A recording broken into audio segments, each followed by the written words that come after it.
प्रदेश में सरकार चाहे किसी की भी हो, बिना रिश्वत के काम होना बेईमानी है और जो भी पीड़ित रिश्वत नहीं देता उनकी समस्याओं का समाधान कभी समाप्त नहीं होता।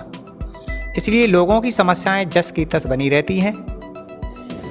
यहाँ तक कि भाजपा की योगी सरकार में पुलिस विभाग पूरी तरह निरंकुश हो चुका है। ऐसा लगता है कि योगी सरकार दबंगों के हाथों की कठपुतली हो।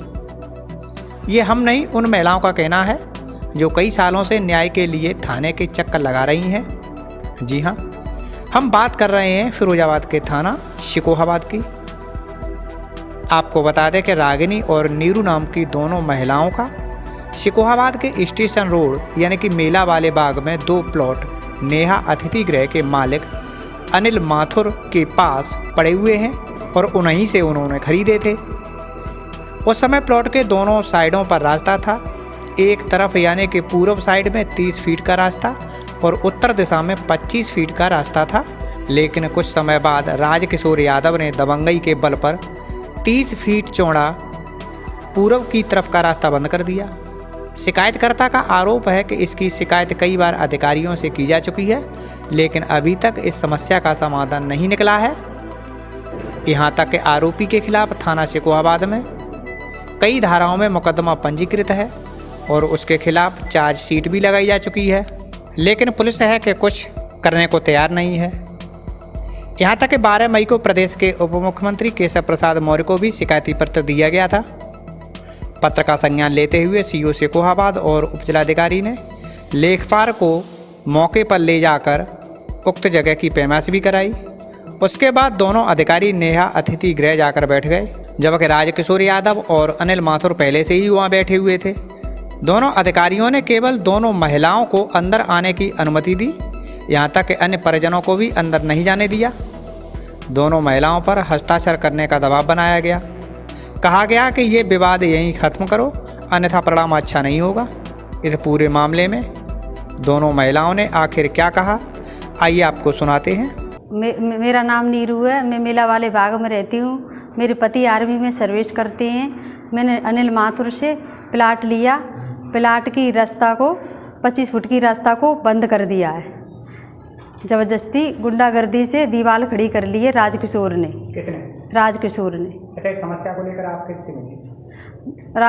मैं थाना दिवस मिली, तहसील दिवस गए और डीएम साहब से भी मिले, सारे अधिकारियों से मिले, कोई सुनवाई नहीं हुई किसी भी प्रकार की। मेरा नाम रागिनी है, रागिनी जैन। और मेरी समस्या ये है कि मैंने अनिल माथुर नेहा गेस्ट हाउस वालों से एक प्लॉट ख़रीदा था, जो 5 जनवरी 2021 को ख़रीदा था, जिस पे प्लॉट पे राजकिशोर ने अनिल माथुर ने मेरे प्लॉट में बेनामा में 25 फुट का रास्ता दिखाया है। वो रास्ते पे राजकिशोर ने जबरन कब्जा कर लिया है और मेरे प्लॉट में एक कमरे से ज़्यादा जगह घेर ली है। जब वो दीवार लगा रहा था तो हम लोगों ने उसे रोका। उसने प्लॉट पे मारापीटी की। थाने गए। थाने वालों ने पुलिस की सेटिंग से दीक्षित ने मिलके हमें थाने में बिठा लिया और वहाँ SI दीक्षित, SSI दीक्षित, अखिलेश दीक्षित नहीं, SSI दीक्षित, उसने हमें थाने में बिठा के ये कहा कि हम देखते हैं, आपका प्लॉट ना गिरने देंगे। और वहाँ जाके राजकिशोर से मिलके इसने प्लॉट की बाउंड्री करा दी और दीवार लगवा दी, जो कि अवैध है। कब्जा है, रास्ते पे कब्जा है, मेरे प्लॉट पे कब्जा है। अच्छा, इस घटना को लेकर आप किन अधिकारियों से मिले? इस घटना को लेके हम 1 साल से भागदौड़ कर रहे हैं और इस घटना को लेके हम तहसील दिवस में भी गए, थाना दिवस में भी गए और ये 12 तारीख को डिप्टी CM मौर्य साहब आए थे, इनको भी हमने एप्लीकेशन दी और कल DM साहब से भी मिलेंगे। और ये कल हमने ले जाके CO साहब को, SDM साहब को, सबको प्लॉट पे दिखाया। उनने देखा प्लॉट पे कब्जा है, रास्ते पे कब्जा है।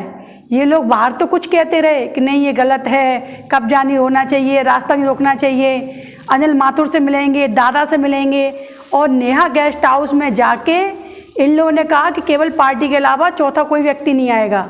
राजकिशोर के आदमी वहाँ पहले से बैठे हुए थे, दादा के वकील और 2-4 आदमी वहाँ पहले से बैठे थे। इन लोगों ने प्लानिंग से भी नेहा गेस्ट हाउस बुलाया, जबरन ये दबाव बनाया कि राजीनामा कर लो। 10 फुट की रास्ता पे ये राजीनामा करा रहे थे, जिसके लिए हम तैयार नहीं हुए। इन लोगों ने जबरन दबाव बनाया, फ़ोन किया हमें कि नहीं आप आ जाओ और राजीनामा कर लो। 25 फुट का रास्ता है, 10 फुट का रास्ता बता रहे हैं, जिसमें CO साहब, SDM साहब सब मिले हुए हैं और उस दादा की तारीफ़ कर रहे हैं, जिस दादा को भू माफिया घोषित कर रहे थे तहसील में, जिस दादा के खिलाफ 5 FIR दर्ज हैं। उस दादा ने ना जाने कितनों को परेशान कर रखा है, कितनों को प्लॉट विवाद में फंसा रखा है। ये दादा और पुलिस की मिली भगत से होता है, बाहर कुछ कहते हैं, अंदर कुछ कहते हैं। प्लॉट पे मौके पे ले गई, प्लॉट का मुआयना कराया, प्लॉट दिखाया, ये देख रहे हैं प्लॉट गिरा हुआ है, ये देख रहे हैं कि रास्ता बंद है, उसके बावजूद ये लोग राजकिशोर और दादा का साथ दे रहे हैं। इसमें SDM साहब और CO साहब और तहसीलदार इसमें मिला हुआ है। नेकपाल जो नापतो, जिस समय प्लॉट लिया था उस समय रास्ता था, जिस समय प्लॉट लिया था उस समय गली पार थी, रास्ता था। उस प्लॉट के पास 3 गलियां हैं, तीनों ही गलियां खुली हुई हैं। केवल मेरे घर के ही आगे ये रास्ता बंद कर दिया है और प्लॉट पे कब्जा कर लिया है, जो कि अवैध है। अगला कदम क्या होगा? अगला कदम ये है कि अभी तो हम कल DM साहब से मिलेंगे और ये कार्रवाई हमारी जारी रहेगी, आगे भी मिलेंगे और भी मिलेंगे, CM साहब से ही मिलेंगे, योगी से ही मिलेंगे हम। ये सब गलत है और ये सब दादा की और राजकिशोर की चाल से होता है। ये सबको बेवकूफ़ बनाने के लिए कहता है हमने कैंसिल डाल दिया है, ये कुछ भी नहीं है। ये कब्जा कराता है, राजकिशोर और दादा दोनों एक हैं। जबरन इन लोगों ने वहाँ बिठा लिया और जबरन ये राजीनामा करा रहे, जबरन ये साइन करा रहे थे। तो मैं वहाँ से नेहा गेस्ट हाउस से उठ के चली आई। मैंने ना कोई राजीनामा किया ना कोई समझौता किया, विवाद मेरा वैसा का वैसा ही है। मेरा प्लॉट गिरा हुआ है, मेरी रास्ता गिरी हुई है। दोनों महिलाओं की बात सुनने के बाद हमने कई बार अनिल माथुर से संपर्क करने की कोशिश की, लेकिन उनकी ओर से कैमरे के सामने कोई जवाब नहीं दिया गया।